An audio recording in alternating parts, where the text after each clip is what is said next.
দীর্ঘ অপেক্ষা ও অনিশ্চয়তার অবসান ঘটিয়ে বাংলাদেশিদের জন্য আবারও চালু হতে যাচ্ছে ভারতের ভিসা। দীর্ঘদিনের জটিলতা কাটিয়ে অবশেষে দুই দেশের মধ্যে সম্পর্কের নতুন দিগন্ত খুলতে যাচ্ছে এই সিদ্ধান্তের মাধ্যমে।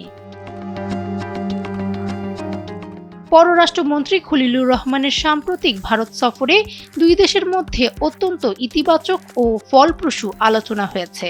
সেই বৈঠকের পর প্রধানমন্ত্রীর পররাষ্ট্র উপদেষ্টা হুমায়ুন কবির জানিয়েছেন, শুধু চিকিৎসা ভিসায় নয়, বাংলাদেশিদের জন্য ব্যবসায়িক ভিসাও চালু করতে সম্মত হয়েছে ভারত। এতে চিকিৎসা ও বাণিজ্য দুই ক্ষেত্রেই নতুন সুযোগ তৈরি হবে।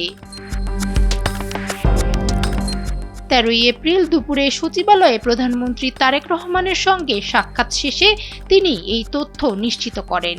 তিনি বলেন, দুই দেশের মধ্যে বিদ্যমান বিভিন্ন ইস্যু নিয়ে গঠনমূলক আলোচনা হয়েছে এবং পারস্পরিক সদিচ্ছা থাকলে সম্পর্ক আরও অনেক দূর এগিয়ে নেওয়া সম্ভব। বর্তমান সরকার সবসময় জাতীয় স্বার্থকে সর্বোচ্চ গুরুত্ব দিয়েছে।